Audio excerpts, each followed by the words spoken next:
Salam, hər vaxt xeyir. Bəzən abituriyentlər bildirir ki, Dövlət İmtahan Mərkəzinin şəxsi kabinetinə daxil ola bilmirlər. Onlar ya mobil nömrəni itiriblər, ya da ki, mobil nömrə aktiv deyil, yəni işləmir, elektron poçt ünvanında yoxdur və şəxsi kabinetə daxil ola bilmirlər. Və bunu necə həll etmək lazım olduğunu sizə göstərəcəm. Bunun üçün Sima proqramından istifadə etmək lazımdır və Sima proqramını necə yükləmək və bu proqramı necə istifadə etmək lazım olduğunu ətraflı şəkildə sizin diqqətinizə çatdıracağam. Dövlət İmtahan Mərkəzinin şəxsi kabinetinə Sima proqramı ilə daxil olmağı sizə göstərəcəm. Bunun üçün App Store yaxud da ki, digər telefonlarda olan Play Marketdən proqramı yükləməlisiniz. Axtarış yerinə Sima yazırsınız və axtarışa verdikdə burada görürsünüz elə Sima rəqəmsal imza çıxır. Bunun üzərindən vuraraq biz telefonu proqramı yükləyə bilərik və tövsiyə olunur ki, bu proqramı abituriyent öz telefonuna yükləsin ki, rahat daxil ola bilsin. Və abituriyent bu Sima proqramını öz telefonunda yükləyərək burada Open açırıq və telefonu üzrə tutaraq qeyddən keçməlidir. Və artıq görürsünüz burada asan Sima proqramı ilə bağlı bildirişlərə icazə verilir. Biz izin ver üzərindən vururuq və bunu kim ki özünə şəxsi kabinet yaradıb və sistemə daxil olmaq istəyir, həmin şəxs özü etməlidir. Və artıq biz burada izin ver üzərindən vururuq və burada görürsünüz vəsiqənin nömrəsini istəyir. Yeni nəsil vəsiqələr A ilə başlayır və AB ilə başlayır. Köhnə vəsiqələr isə AZ sözü ilə başlayır və biz müvafiq olaraq öz şəxsi vəsiqəmizə uyğun seçimlər edəcəyik. Hər birini mən sizə göstərəcəm ki, həm yeni, həm köhnə vəsiqələrdə vəsiqənin nömrəsi hansıdır və bundan qeyddən keçək. Köhnə vəsiqələrdə vəsiqənin seriyası AZ, seriya nömrəsi isə 9 rəqəmli işarələnmiş simvoldur. Yeni nəsil vəsiqələrdə vəsiqənin A ilə başlayan 9 rəqəmli simvolu vəsiqəmizin nömrəsidir. Ən son verilən vəsiqələrdə isə burada vəsiqənin nömrəsi AB ilə başlayan hissədir. Və indi biz müvafiq məlumatlarımızı uyğun xanaya yazaq.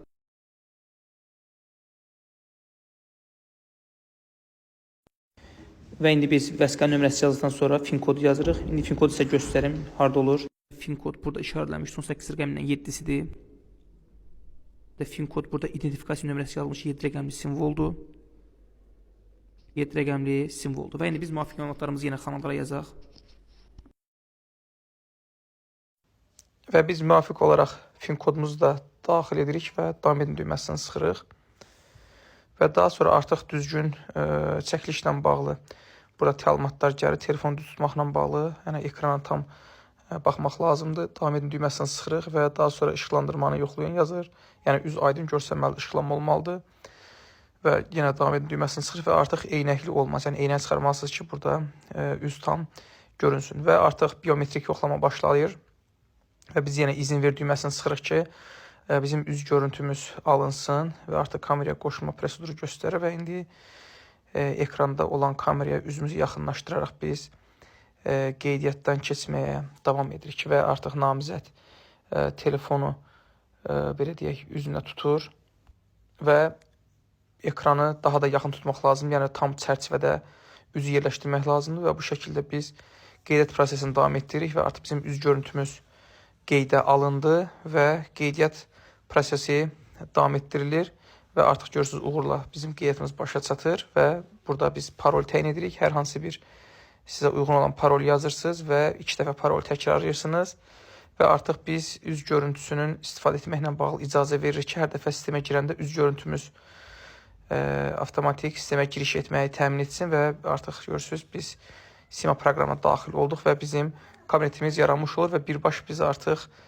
Dövlət İmtahan Mərkəzinin şəxsi kabinetinə belə deyək MyGov-dan daxil ola bilirik və biz artıq Dimqovaca daxil oluruq və burada görürsünüz aşağıda şəxsi kabinet var, ora daxil oluruq və görürsünüz burada yazıbdır MyGov ID. MyGov ID-nin üzərindən vuraraq biz bir dəfəlik Dövlət İmtahan Mərkəzinin şəxsi kabinetinə daxil ola bilirik. Yəni siz əgər fin kod və parolünüzü itirmişsinizsə bu şəkildə davam edə bilərsiniz və biz artıq digər üsullar üzərindən vuraraq yenə də Simadan istifadə edirik və artıq biz birbaşa olaraq Dövlət İmtahan Mərkəzinin şəxsi kabinetinə yönləndiriləcəyik. Və burada yenə də biz təsdiq edin düyməsinin üzərindən vururuq və görürsünüz biz telefonu üzümüzə tutaraq yenə də yönləndirilmiş oluruq. Və yenə biz təsdiq et düyməsini vururuq.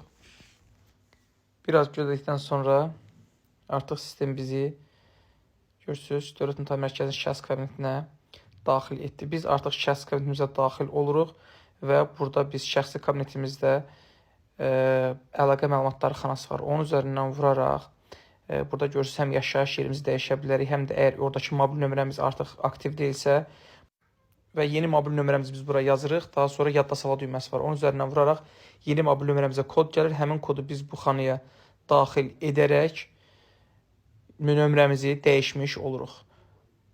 Və daha sonra qeyd etdiyim kimi yaşayış yerinə bu şəkildə dəyişə bilərsiniz. Daha sonra burada parol dəyiş xanasına daxil oluruq və biz parolumuzu yeniləməklə artıq sistemə, belə deyək, normal qaydada daxil ola bilərik. Və burada da parol yazarkən burada görürsünüz, xüsusi simvollar var, nida, işarəsi, altdan xətt. Bunlardan istifadə etmək lazım. Məsələn, nümunə kimi yazıram.